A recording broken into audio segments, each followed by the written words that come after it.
"What time was it when you reached home last night, Deborah?" asked Madame Trevor. The doctor, his sisters, and their guests were seated at a very late breakfast, of which extremely little was being eaten. Deborah looked uncomfortable at the bald directness of the question. Being under no suspicious eye, however, she dropped an hour, and was able to reply, with some nonchalance, "About 12, I believe, madam." "Really, my head, I'm not quite certain about the time." Lucy nodded sympathetically. "Indeed, Debbie, if your head then was like mine now." "You will not complain of your health in this manner, before us all." "It is most unladylike," said Madame Trevor, sharply. Lucy quivered and shrank into silence. She was in the highest disfavor with her mother this morning, and only too well did she know why. Aching head or not, there was an ordeal ahead of her for the afternoon, to endure which she was inwardly praying for strength, but over which she was in reality desperate. If Rockwell appeared at the plantation, as he had vowed to do, with Madame Trevor still in this morning's mood, poor Lucy knew that John Whitney's fate and hers hung in a hopeless balance. And there was no one to whom she could look for help.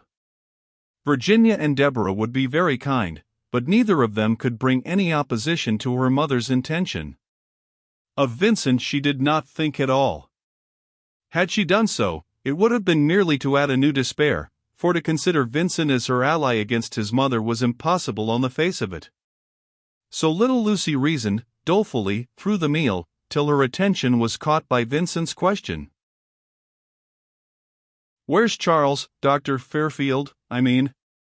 I haven't seen him since we were dancing last night." "Sir Charles is not in the house," replied the doctor, with a quick glance at Virginia, whose face was perfectly passive. "Not in the house? Why, what has happened?" "Oh, very little, I fancy. Last night, as we came up Church Street, I saw him with Rockwell at the door of the Three Blue Balls. He was probably about to celebrate his happiness. Young men, you know." Vincent's face grew dark. "Pretty ways for Rockwell," he muttered, and Street Quinton, whose eye was upon him, nodded slightly. Lucy took sudden heart, but was wise enough not to look up till her mother, much displeased, rose from the table, and so ended the meal. "Mistress Lettice, we will not trespass longer on your hospitality, for which we are vastly indebted. I have ordered the coach for 11. You, Vincent, at least, will ride with us?" Her son bowed courteously, and presently disappeared into the doctor's study, where he took the liberty of making use of his host's desk for a few moments. Upon finishing his note he carried it out to the deserted dining room, where Jeremiah was clearing the table. "Jerry, can you do an errand for me this morning? No, at once?" "For sure, Miss Trev, if Doc Call let me go." "I'll explain that I sent you off. Here's a note to be taken round to the cottage that Mr. John Whitney lives in. He's a Puritan parson. His house is just on the other side of the Gloucester Street Bridge. Give him this note, Jerry, and here's a shilling for some extra tobacco, if you get it to him by 11 o'clock. Understand?" "Yeah. He'll get it SMONFO sure. Thanks, Miss Trev. Showing all his glistening teeth, the Negro pocketed the coin, which no slave was supposed to possess, and, leaving his work unfinished, departed at once on the very welcome errand which served to let him out of the house for an hour into the August sunshine. Vincent found the doctor in the hall, and lightly touched his arm. "I have sent your black, Jerry, on an errand, Carol. It was important, or I shouldn't have presumed." "You'll pardon me?" "My dear Vincent, while you are with me my house is yours." "Don't speak of it." "So soon, madam? This is a niggardly visit, I vow." Carol hurried forward as Madame Trevor entered the hall. She had just come down, the three young women behind her, each carrying a package containing her party finery and night garments. The coach and Vincent's riding horse were already at the door. After a chorus of farewells and acknowledgments of hospitality, the ladies were finally settled in the roomy vehicle, which set off in a whirl of dust down Gloucester Street. On their way through the town they passed the door of the Blue Balls Tavern, and Madame bit her lip. "Virginia, be assured that I shall speak to Charles when he returns. It is disgraceful, it is abominable, this behavior on the very night of his engagement to you. You may be certain that it shall not go unnoticed." For an instant Virginia's lip curled scornfully. Then all the former indifference came back again to her face. She made no reply to her mother's words, but, as they continued on their way, some other train of thought brought a new expression to her fine features, an expression of resigned sorrow, of hidden suffering, of strong repression, that her mother did not see, and could not have read even had she noticed it. The rest of the drive was silent. Madame Trevor, seated beside Virginia, was very firm of lip, very straight of shoulder, very immovable as to hands. Lucy and Deborah, on the opposite side of the coach, had no desire to indulge in the usual ball reminiscences common to young girls. One of them was anxious-eyed and pale with foreboding, the other sat motionless, eyes closed, face unreadable, but enduring such inward tumult as none, seeing her, could have conceived. At 3 o'clock in the afternoon of that same Thursday a man on foot crossed the narrow bridge over the inlet at the end of Prince George Street, and started up the country road that led along the left bank of the Severn. The day was intensely hot, the white dust inches deep, and what wind blew at all was from the west, a mere breath of parching grass and thirsting prairie lands. The man, however, was not thinking of heat. His face showed very plainly that his mind was some distance away, and that it was fixed on a subject of deep import to him. His prim black suit grew grey with sand, his immaculate queue flopped limply on his shoulder, his face was damp with perspiration, his very eyebrows were ruffled by the vigorous mopping which he now and then gave his forehead. Nevertheless, oblivious of discomfort, John Whitney plodded on his way towards the Trevor plantation, his eyes on the road, his hope in the clouds. For the first time he was treading this well-known path with an untroubled conscience. He was going to Lucy openly, not even of his own planning, but at the request of Lucy's brother, whose courteous note of invitation lay hot under his vest, next to the homespun linen shirt which it was his pleasure to wear. Whitney was within 5 minutes of his destination, already visible above the trees round the little bend in the shore, when the sound of wheels rapidly approaching from behind him caused him hastily to mount the bank at the side of the road. A caleche, drawn by 2 horses and containing a man garbed in shining pink satin, flashed by in a whirl of dust, and presently turned in at the road leading to the Trevor house. Whitney pursed his lips, stared a little, and moved on again. Claude, in his court costume and hired vehicle, stopping at the door of Deborah's home, found Jim, the stable boy, wide-eyed and open-mouthed with amazement at his dress, waiting to receive him and to fetch water for the horses. "I am seeking Mr. Trevor and Madam," said Claude, on the step of the portico. "Yes, sot, if you'll walk right in, sot days right. M. de Mailly. You honor us, sir." Vincent, who had witnessed the arrival, appeared from the hall and came hastily out to meet his guest. His astonishment at such a costume as he had never before, even in England, beheld, was, perhaps, visible in his face, but if Claude perceived it he said nothing. "Come inside, will you not? The heat is great today." "We Rockwell is here," explained the host, in a slightly disconcerted tone. He was expecting another visitor, and de Mailly's arrival was ill-timed. "Thank you," responded Claude, still suavely oblivious, and flicking some dust from his sleeve with an enormous lace-bordered handkerchief.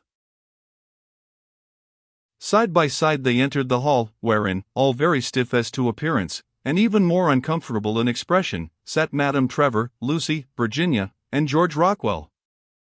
There was the usual series of salutations, followed by a pause so heavy, so unbreakable, that Claude flushed.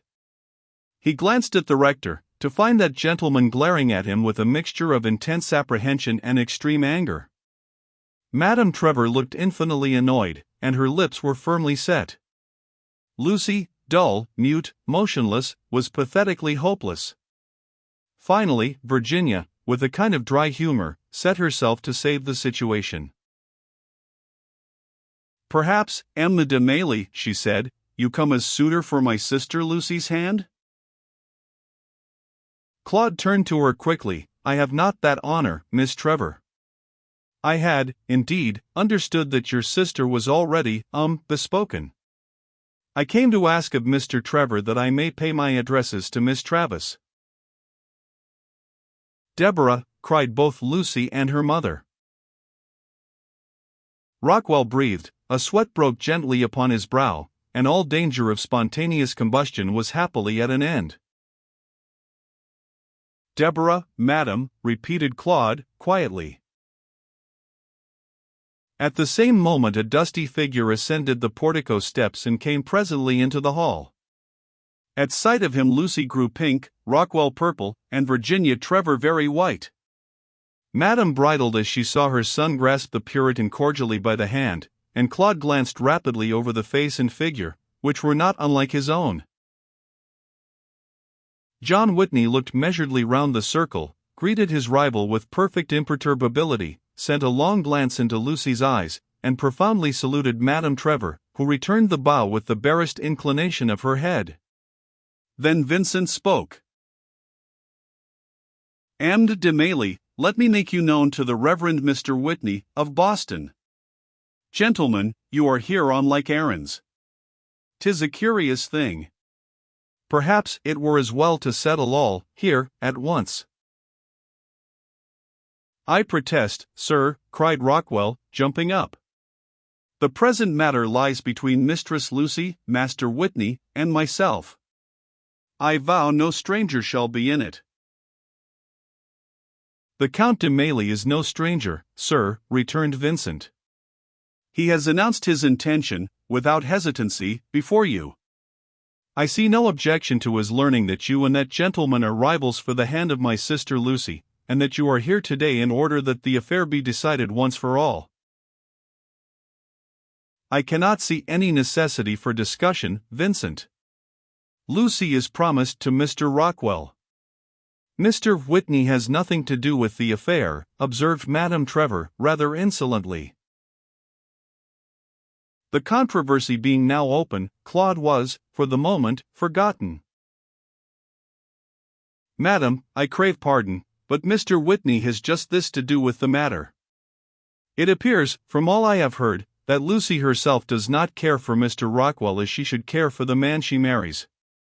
Also, I believe she does so care for Mr. Whitney. Let me ask, Mr. Whitney, what means you have at your disposal for this young lady's support? How many slaves have you? How?" "I have no slaves at all, Mr. Rockwell, being a Christian," retorted Whitney, forgetting himself for an instant. Then, after an ominous little pause, he remarked, in another tone, "I crave your pardon. I have £100 a year from my parish, and something laid by. It is quite true that I cannot give Mistress Lucy a home like this, but I will engage to keep her always housed from God's weather, well shielded from cold, and with enough to eat, if not of the finest, at least of such as should satisfy her, provided it be served with the sauce of sweet content. Moreover, I will take no dower with my wife." At this last Claude opened his eyes widely, Rockwell looked put out, and Madame Trevor glanced at the speaker with a new expression. Vincent, turning from the Puritan with the barest smile at his earnestness, addressed his rival, "And you, George Rockwell, what have you?" Rockwell cleared his throat, and rose as if he were to speak from the pulpit. "My income from St. Anne's is, I confess without mortification, no greater than that which this gentleman, has just said to be his portion from the meeting-house. My fees and perquisites as Church of England clergyman, however, make the sum far larger annually. I think also that you, Madam, and Mistress Lucy, will recognize the difference between the, to speak gently, the somewhat humble abode of Mr. Whitney and the rectory which I myself have the honor to occupy, and where I am accustomed to entertain His Excellency himself. Pardon me, sir, but could you indeed imagine that, after my marriage, I should not instantly remove to an abode more suited than my present one to a lady's convenience? Do you imagine? You interrupt, sir. I make no observations on what your conduct will be. I am only aware of what it is. It is, sir, so far as I am aware, irreproachable. Come, come, gentlemen, interposed Vincent, in some displeasure, we wander from the subject. I have not spoken of dower, Rockwell. Of course, my sister, being of our family, would not lack suitable outfit and settlement on entering a new estate. Still, I was sure, interrupted Rockwell, hastily, for the point was delicate, I was sure that you would regard it as well, nay, might as a pride consider it indispensable, Vincent, that. Stop. Let me go away. Lucy had risen, quivering, to her feet, her mild eyes blazing, her voice low and unnatural. I will not be bargained for, bought and sold, as slaves or horses are. Vincent, you have insulted me by permitting such a scene. And you, turning to Whitney and Rockwell, you are heartless and soulless. Love. What do you know of that? She turned, with Virginia at her side, and, not looking again at anyone in the room, swept away towards the west wing.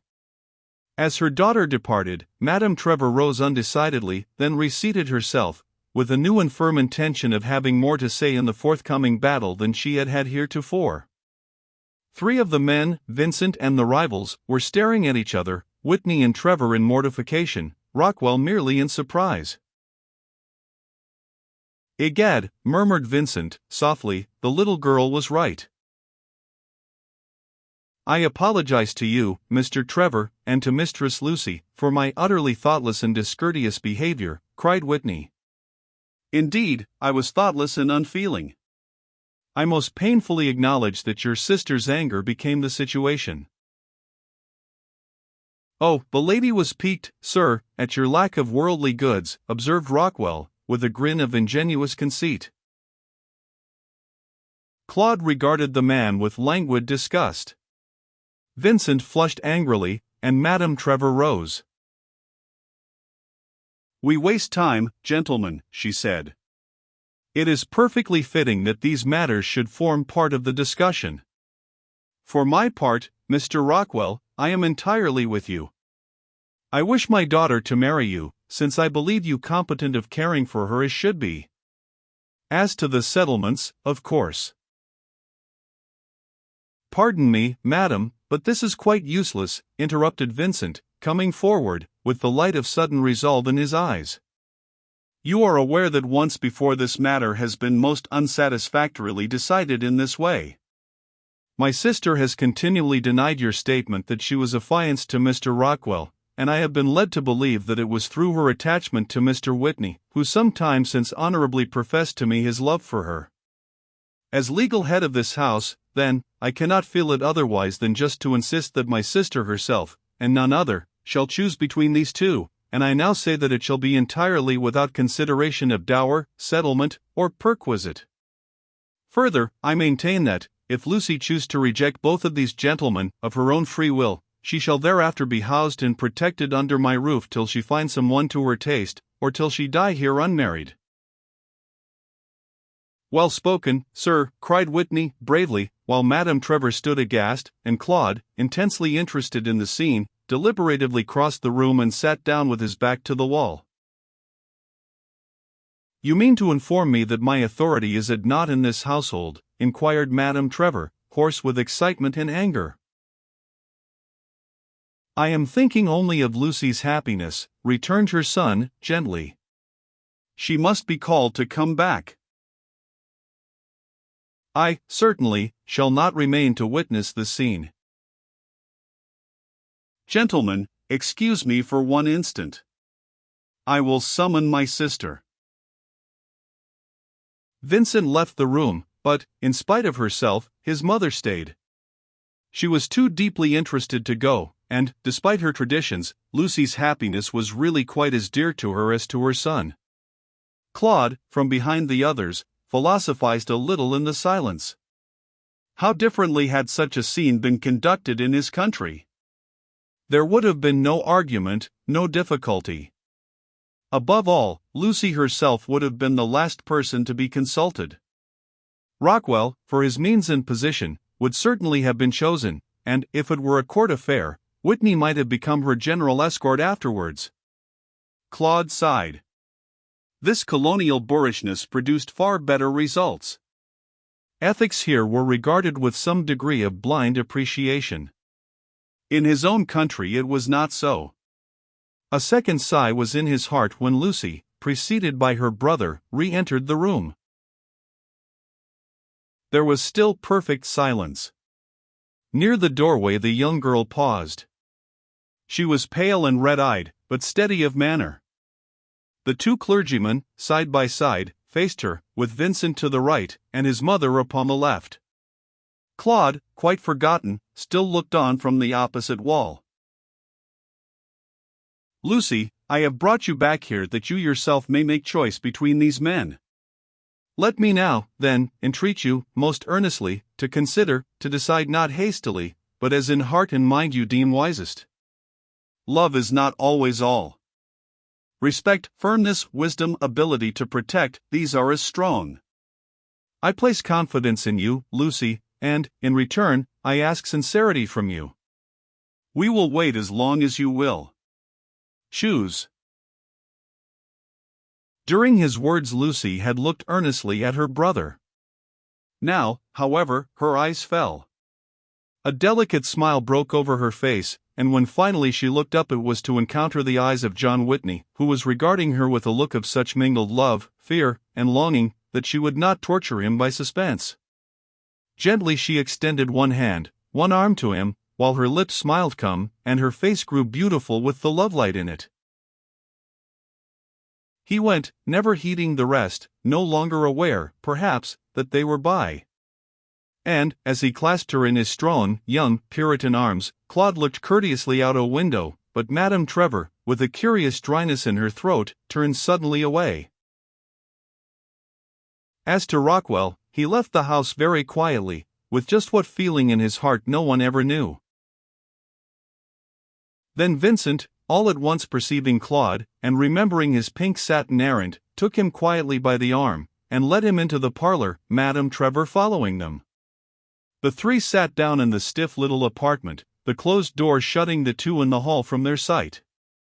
Claude's hour of patience was ended. His time had come now, and he was astonished to find himself nervous. "I must, sir, crave your indulgence for my seeming discourtesy in keeping you waiting so long. However, as you have been a witness of the affair which detained me, you may perhaps be lenient with my rudeness." Claude made a proper rejoinder. He was but half conscious of what he said, but most vigorously aware that Madame Trevor's eyes were traveling rapidly over his costume. "You have already announced, monsieur, the surprising nature of your errand, and I presume that you now desire to discuss it with us." Inwardly, Claude smiled at the words. They struck him as being very absurd, though, according to prevailing English notions, they were excellently chosen. "I love your cousin, Mistress Deborah Travis, Mr. Trevor, and I am come to you to request permission to address her on the subject of marriage. I am a stranger in your colony. I have no friends who know my family and estate. I have brought with me such papers as I possess, such as can in any way speak for the assurance of my birth, and them, and my word as a gentleman, I must ask you to believe." Vincent was silent for some moments, considering, while Claude drew from one of his side pockets a little, flat parcel of papers, and sat nervously fingering them. It was Madame Trevor, who, after she had once more minutely examined him, from his bagwig to his red-heeled shoes, voiced Vincent's wish. "Will you, sir, be so vastly obliging as to tell us, in your own manner, your title, estate, lineage, and means of livelihood? I am sure, sir, that common prudence and the ardent desire for the welfare of my ward will seem to you adequate reason for such a request, and that you will have no hesitation in being perfectly frank with us. Whatever the reason, Madame's manner was as suavely gracious during this speech as Vincent could have wished, and he, therefore, did not add to it, but, expressing his approval with a slight nod, was expectantly silent as Claude began. My name, Madame Trevor, is Claude Vincent Armand Victor and de Nesle, Comte de Mailly. I am of the younger branch of the family Mailly-Nesle, my father having been the second son of Victor Armand Henri Claude, who died in the year 90 of the last century. My estates, which are in Languedoc, in the south of France, provide me with sufficient rental to maintain me comfortably at Versailles, where I have resided for many years. The elder branch of my family, which takes the title of Marquis de Mailly-Nesle, is well known and of high position at court. 7 months ago I fell into disfavor because of my desire that a cousin of mine should wed a gentleman of whom His Majesty did not approve. I was requested to leave Versailles for the time, and so, determining to travel, I came first to the colonies, and how I have lived here you know. I should be free to return to court if Mistress Travis, should she accept me, would care to go thither. To be frank, I am myself a little homesick for my country. I should like to go home. Claude stopped, having wandered too far in his explanation. He saw Madame Trevor regarding him blankly, and he read suspicion in Vincent's face. It is, pardon me, sir, an unusual story. Do they exile men in France for having opinions concerning a cousin's marriage? So it would appear, from my case, returned Claude, dryly. Again pardon me, but have you a document of exile with you? Claude hesitated. The last sentence in that royal letter was the most awkward possible thing for a man who wished, in all sincerity, to marry. Long he studied young Trevor's face, and he saw the distrust therein growing with every instant. At last, with an imperceptible shrug and a sigh, he took from his other pocket the small, worn paper with its red-brown seals that he had read to Deborah. It is in French, monsieur. You doubtless read it? Vincent took the paper scornfully, and began its perusal with a facility due to intercourse with Ames Street Quinton. When he finished it, his mother held out her hand for the letter, and, as she read, Vincent, looking squarely into the other's eyes, said, slowly, You, monsieur, were the gentleman of whose marriage with your cousin the king did not approve? Claude, returning the look eye for eye, bowed. And who is this cousin? The Duchesse de Châteauroux. Good heaven! Madame Trevor, her face suddenly all alight, was looking at the young fellow in amazement and something else. Could the other be admiration?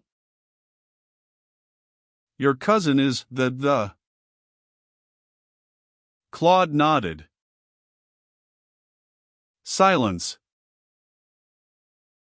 It lasted for a long time. De Mailly felt his cause to be growing desperate. He did not understand. Morals, which were stanchioned so far as episcopal rectorship and 500 a year were concerned, were nevertheless to be differently regarded in the presence of a courtier count in cousinship to an almost queen. It was again Madame Trevor who finally ejaculated, from her whirling chaos of thoughts and plans, Deborah shall be fetched at once. Vincent, you will arrange the settlements. Claude started with astonishment, and young Trevor rose. And, de Mailly, you may speak to Deborah. She has free choice, as did Lucy. She is now in the rose garden, I think. Claude sprang to his feet and moved forward a pace or two, looking easily from one to the other of Deborah's guardians. He could not refrain from taking snuff, nor, having finished, from remarking, slowly, I shall certainly, Madame and Monsieur Trevor, endeavor to show myself worthy of the trust which you so readily place in me." Thereupon, with two very polite bows, he left the parlor, alone.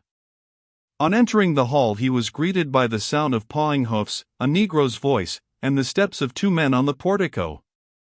The half-closed door was flung wide open, and Benedict Calvert, with Fairfield at his heels, entered the house. Claude stopped and turned to them. "The devil," said Sir Charles, his brows growing heavy. "Monsieur, your eyes deceive you," responded de Mailly, pleasantly. Calvert laughed. "What's your business here?" demanded Fairfield in an ugly voice. He had been in no pleasant humor on his ride, a fact explained by his red eyes, pallid face, and slouching dress, and the unexpected presence of Claude was not calculated to render him better-natured. "My business here, Sir Charles, concerns myself. However, if you are curious, I am about to offer myself to your cousin, Miss Travis." Claude spoke with muscles tense, prepared to evade a sword thrust, for he himself wore no rapier today. To his amazement, his words for a moment produced no effect whatever on his quondam rival. Then, suddenly, while Calvert gazed at his comrade, Fairfield burst into a laugh. It was not a pleasant laugh, but it served its turn. "What a household 'twill be! You and Deb, I and Virginia, Lou and her Puritan parson, for whom Benedict's come to plead. A fine matchmaker are Calvert. Why, monsieur, if t'adn't been for him," pointing to the dark-browed ex-commissioner, "I would ha' called you out. As 'tis now, I'll marry in a week, and be off for God's country, the Mall, St. Paul's, and White's as soon as a vessel will sail, and be damned to the colonies." "Hush, Charlie. Get to your room," whispered Calvert, laying a quiet hand on Fairfield's arm. "I wish you good afternoon, messers," added Claude, bowing. Fairfield leered at him, with a glint of desperation in his eyes, and started off to the west wing, with Benedict Calvert at his elbow, while Claude de Mailly, musing gently, passed out into the golden mist of early twilight, on his way to the rose garden in Deborah.